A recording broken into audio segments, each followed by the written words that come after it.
Halo guys, apa kabar kalian semua? Semoga kalian selalu sehat dan selalu dalam lindungan Tuhan. Alur cerita film kali ini berjudul Ala Vaikunta Puramulo, merupakan film drama komedi India. Film ini mengisahkan tentang seorang pemuda yang seharusnya menjadi anak konglomerat bernama Tuan Ramachandra, namun ia harus tinggal di tengah keluarga sederhana dengan ayah palsunya yang bernama Valmiki yang tidak menyukai anak hasil penukaran itu. Dan tanpa basa-basi lagi, inilah alur ceritanya.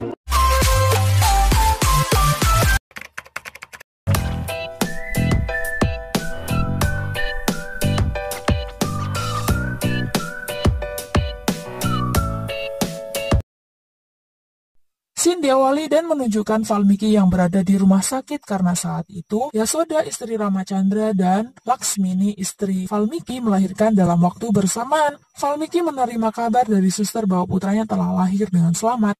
Scene beralih di mana anak Yasoda malah nampak tak bergerak. Suster Sulochana pun khawatir. Lalu ia segera lari menghubungi dokter karena khawatir keluarga Ramachandra akan menyalahkannya.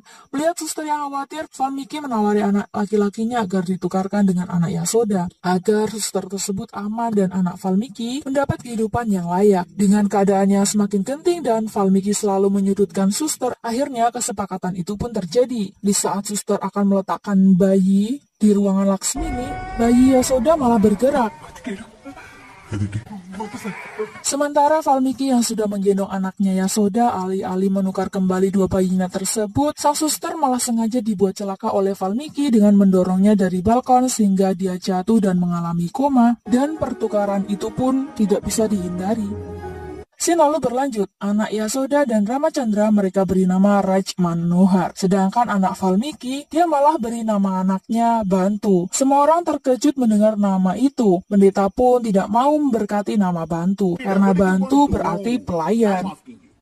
Singkat cerita, mereka berdua sudah tumbuh. Terlihat Valmiki yang memuji Raj karena mendapat nilai 9. Dia menambahkan angka 7 di belakangnya agar Yasoda senang.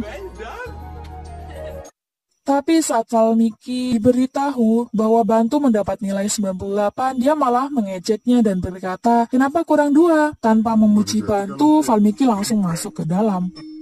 Singkat cerita, 20 tahun pun telah berlalu. Valmiki memimpikan Bantu yang tinggal di rumah Ramachandra dan pergi menaiki pesawat.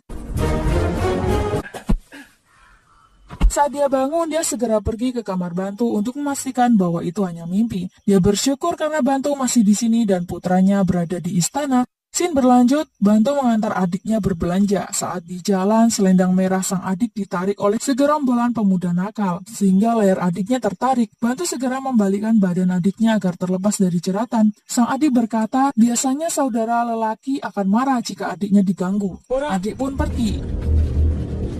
Bantu segera mendatangi gerombolan pria itu. Dia meminta syal itu, tapi seseorang malah berkata, "Bawa adikmu ke sini sebagai ganti syalnya." Bantu pun terpancing emosi. Perkelahian konyol ala India pun tak terelakkan, dan Bantu menghajar semua laki-laki itu. Sang adik menelpon dan meminta maaf karena tadi emosi. Scene lalu berlanjut, Bantu mengikuti wawancara di sebuah perusahaan pariwisata. Dia diwawancarai oleh Ravinder Reddy, dan saat ditanya mengapa dia ingin bergabung dengan mereka, Bantu menjawab agar dia bisa mengunjungi berbagai negara. Singkat cerita, Bantu diterima di perusahaan mereka karena dia selalu berkata jujur. Bantu juga menceritakan kepada Ravinder tentang ayahnya yang menyebalkan itu, tentang beasiswanya yang dialihkan untuk adiknya, tentang rentenir yang menagih utang, juga tentang tempat dan lampu belajar. Bahkan saat dia meminta sepeda motor baru, ayah malah memberinya motor bekas. Namun dia punya syarat yang harus dipenuhi, yaitu tanda tangan manajer yang bernama Shekhar. Saat dia hendak masuk dan melihat Shekhar, Bantu buru-buru pergi. Ia teringat bahwa Bantu telah memukulinya di lapangan karena tragedi selendang merah adiknya. Ravinder menyarankan agar Bantu tak putus asa, meminta maaf, dan mengesampingkan ego. Lalu Bantu masuk dan langsung diusir oleh Shekhar. Bantu memutar badan Shekhar, memohon dengan paksa agar Shekhar mau menandatangani atau memberinya stempel. Dengan terpaksa, Shekhar pun menurutinya. Scene lalu berpindah dan memperlihatkan bos muda nan cantik yang bernama Amulya. Saat hendak naik lift, Bantu malah terpesona, pandangannya tak bisa lepas dari paha Amulya. Amulya keheranan melihat jambul Bantu. Tapi dia lalu sadar, Bantu menatap kakinya terus. Lalu Amulya berkata, "Sudah bertemu bosmu?" Bantu menjawab kalau dirinya belum pernah melihat. Singkat cerita, Bantu memasuki ruangan bos. Betapa terkejutnya dia saat tahu Amulya adalah bosnya. Tapi Bantu malah tetap tak berhenti melihat kaki Amulya, hingga Amulya memberinya pelajaran. Bantu dikirim ke padang pasir untuk menjadi juru pariwisata. Dia melihat betapa gersangnya sampai burung pun matang dibuatnya. Dia juga merasa terganggu dengan keunguan orang di sebelahnya. Lalu Bantu menelpon Amulya agar memindahkannya. Bantu lalu dikirim ke kutub sampai dirinya menggigil. Lalu ia menelpon bos cantiknya lagi dan memohon agar memberinya kursi di kantor saja. Singkat cerita, sampailah Bantu di kantor kembali. Dia diceramahi Amulya, tapi lagi-lagi matanya tertarik melihat paha Amulya sambil berkata, "Tolong pakai celana dan rok panjang." Saat Amulya membangunkan Bantu dan meletakkan buku di atas kepalanya, Bantu malah ganti terpana dengan mata Amulya. Bantu lalu curhat dengan rekan kerjanya kalau dia baru pertama kalinya menatap matanya bukan kakinya. Scene berlanjut di dermaga Apung Kaki Nada. Di sana terlihat pengusaha tamak yang bernama Apal Naidu dan anaknya bernama Pai Ditali. Mereka membicarakan tentang perusahaan ARK Infra milik Ramachandra yang sedang membutuhkan uang. Mereka lalu berencana menawari kerjasama dan pinjaman dengan syarat memberikan sebagian perusahaannya. Lalu Scene beralih di rumah keluarga Ramachandra. Sang kakek Anan memberitahu Raj agar datang menemui Pai Ditali untuk menghentikan rencana mereka. Raj pun datang dan menemui Pai Ditali yang berkunjung di perusahaannya. Ayah Raj berada di hotel untuk mengkontrol Raj. Tapi sang ayah yang tidak yakin anaknya bisa bicara di depan mereka dan melihat pertemuan mereka di balik monitor, lalu menaruh earphone di telinga anaknya dan menyuruh berkata seperti apa yang ayahnya katakan. Tapi Raj tidak melakukannya hingga Ramachandra sendiri yang melakukan penolakannya. Get her off my office. Di sisi lain, tepatnya di belakang Ramachandra, Amulya juga sedang mengadakan pertemuan dengan orang yang ingin bekerja sama dengan perusahaannya yang bernama Pak Sudarsan. Namun dengan tawaran harga tinggi, Amulya sebenarnya hendak menolak. Ramachandra yang mendengar itu pun berkata, "Generasi ini telah kehilangan nyali untuk berkata tidak." Lalu Sudarsan malah berkata mengancam, sehingga kesabaran Bantu pun habis. Bantu melempar buku di atas meja, lalu menghajar bodyguard yang ingin menghajar Bantu.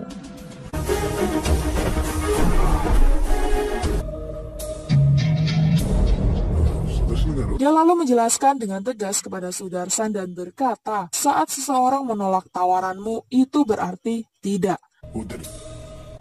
Saat perempuan menolak tawaranmu, itu juga berarti tidak." Scene lalu berpindah di rumah Ramachandra. Dia berkata kepada ayah mertuanya kalau dirinya sedang takjub dengan pria yang tadi dia lihat. Kamu juga membandingkan anaknya dengan pemuda itu sehingga membuat istrinya tersinggung. Tapi ayah mertua berkata kalau dia malah tertarik dengan Amulya karena hanya butuh 3 tahun dia bisa memajukan perusahaannya sendiri. Hingga mereka berencana menjodohkan Amulya dengan Raj. Padahal Raj sudah mempunyai wanita yang dia cintai. Singkat cerita, Amulya tidak berani menolak dan pertunangan itu pun dilakukan. Bantu juga melihat hal itu dan dia merasa patah hati. Scene berlanjut, Apal Naidu tidak terima anaknya telah diusir tidak hormat oleh Ramachandra. Dia datang ke kantor ARK dan menemui Ramachandra. Dia berkata akan berikan apapun yang putranya minta dan lalu menusuk dada Ramachandra dengan ujung payungnya.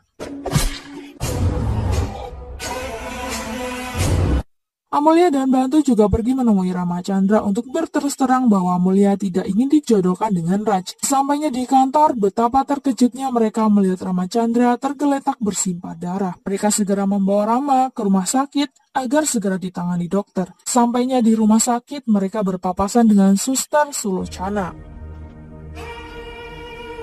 Lalu Suster Sulochana bertanya dengan Bantu apakah Ramachandra adalah ayahnya. Bantu menjawab kalau ayahnya bukan Ramachandra, melainkan Valmiki.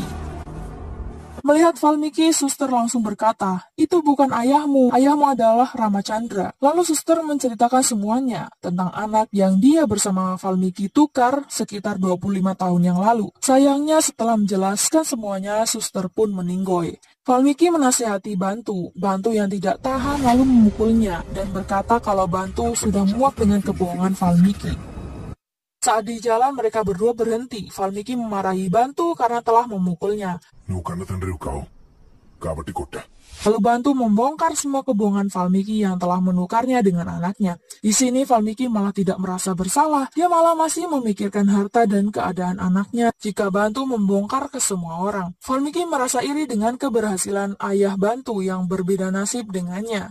Tapi Bantu berkata tidak akan mengambil hartamu dan status mereka, ambil saja. Ini Bantu memanggil Valmiki bukan ayah lagi, melainkan hanya panggilan Valmiki. Valmiki Scene lalu berganti di rumah sakit. Kakek Anand berkata kepada Valmiki kalau dirinya ingin sekali berjumpa dengan Bantu untuk memeluknya dan berterima kasih. తీసుకురా. Bantu diam-diam menjenguk ayah kandungnya dan melihat pemandangan ketidakakurat antara ibu dan ayahnya. Dia juga melihat sang paman yang bermain curang terhadap pembayaran rumah sakit. Scene lalu berpindah di rumah Bantu dan Valmiki yang berdebat. Mendadak Bantu ingin pergi ke rumahnya. Itu membuat Valdimir tersedak saat makan. Valdimir lalu berkata kalau dirinya tidak akan membawa Bantu ke rumah ayahnya. చచ్చిన వెళ్ళనివ్వను.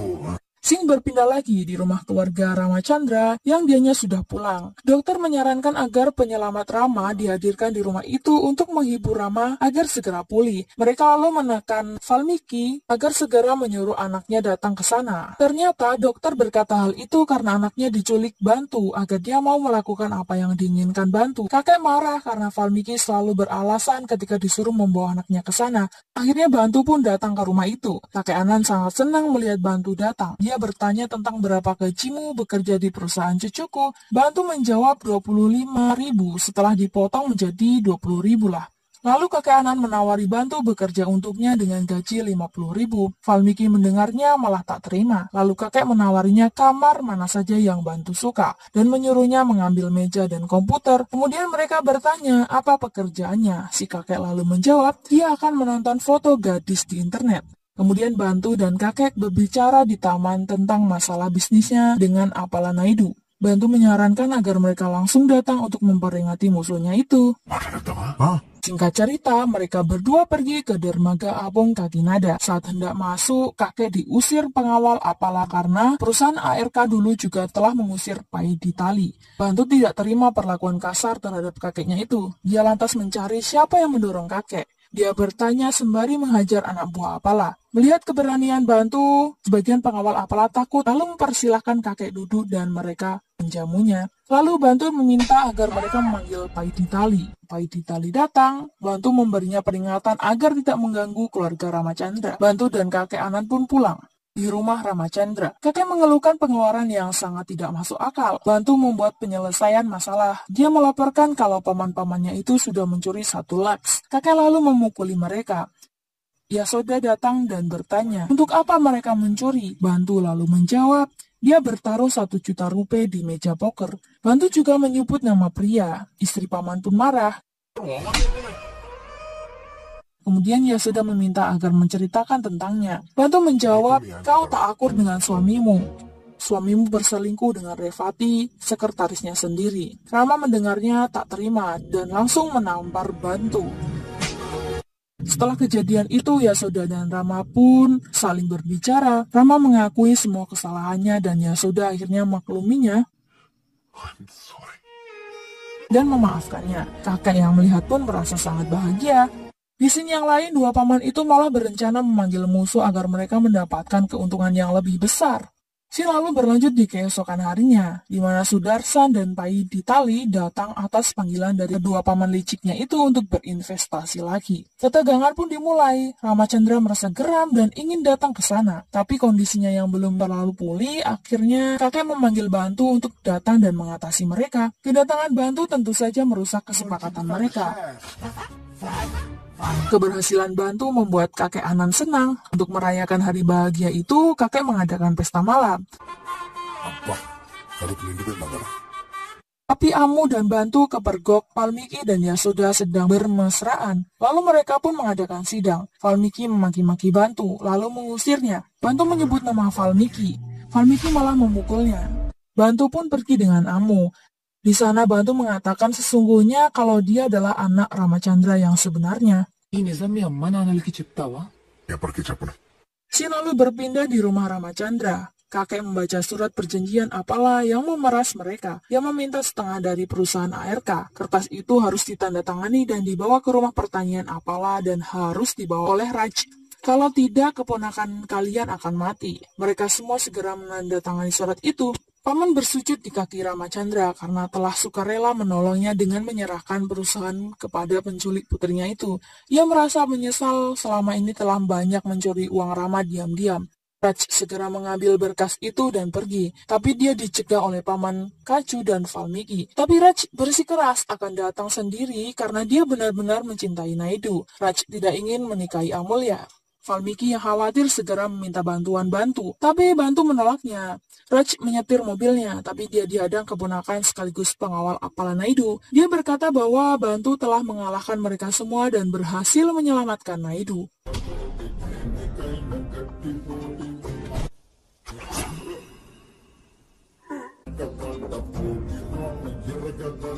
Raj menghampiri kediaman Apala dan melihat dada Apala yang sudah tertusuk. Lalu dia menawarinya pergi ke rumah sakit. Sin lalu berpindah di rumah Ramachandra. Bantu berkata, sulit bagiku untuk berkata kalau aku tak ada kaitannya dengan keluarga ini. Tapi lebih penting bagi kalian untuk menjadi keluarga. Lalu Bantu berpamitan pergi. Saat Valmiki hendak pergi, kakek lalu bertanya, apa yang ingin kau katakan lagi Valmiki? Valmiki lantas menjawab, jika ada perkataan putraku yang menyinggung mohon dimaafkan, itu saja. Lalu kakek Anan bertanya lagi, itu saja? Sampai berulang kali kakek bertanya, kemudian memukuli Valmiki. Kemudian kakek berkata, dia cucuku, pewarisku, darahku. Aku dengar suster itu bicara dengannya di rumah sakit. Mendengar hal itu, Ramachandra terkejut. Kakek lalu berkata lagi kalau Bantu bahkan tidak menginginkan harta apapun. Dia tidak tamak.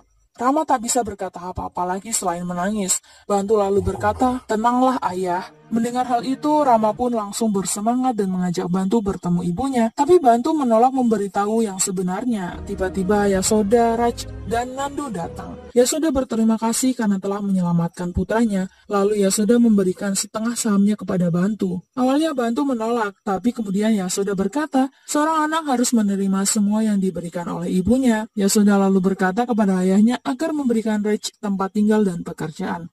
Lalu Yasoda berkata lagi, kenapa kau tampak lesu, Valmiki? Bukankah separuh aset sudah kuberikan untuk putramu? Apa perlu aku berikan semuanya? Latihlah Raj seperti kau melatih Bantu. Jika berhasil 5 tahun lagi dia akan jadi dirut. Sin lalu berlanjut, Raj tampak senang dengan kehidupan barunya. Dia lebih enjoy dan lebih menikmati hidup. Valmiki menyuruh Raj bekerja keras agar 5 tahun ke depan dia menjadi dirut. Tapi Raj malah berkata dia lebih santai hidup di sana. Lalu Valmiki bertanya karena kurang jelas. Raj malah membaca tulisannya, yakni 25 tahun lalu saat kami lahir, tak ada masalah dengan kejahatan ini. Seharusnya kau taruh aku di kamar bibi dan Bantu di kamar ibuku. Itu akan sempurna. Valdimir menjawab, itu dosa nak. ఒకళ్ళ ఫేట్ మనం అలా మార్చకూడదు. Lalu scene berakhir dengan memperlihatkan Valmiki yang sedih karena melihat Bantu dan Amu menaiki pesawat pribadi dan film pun berakhir.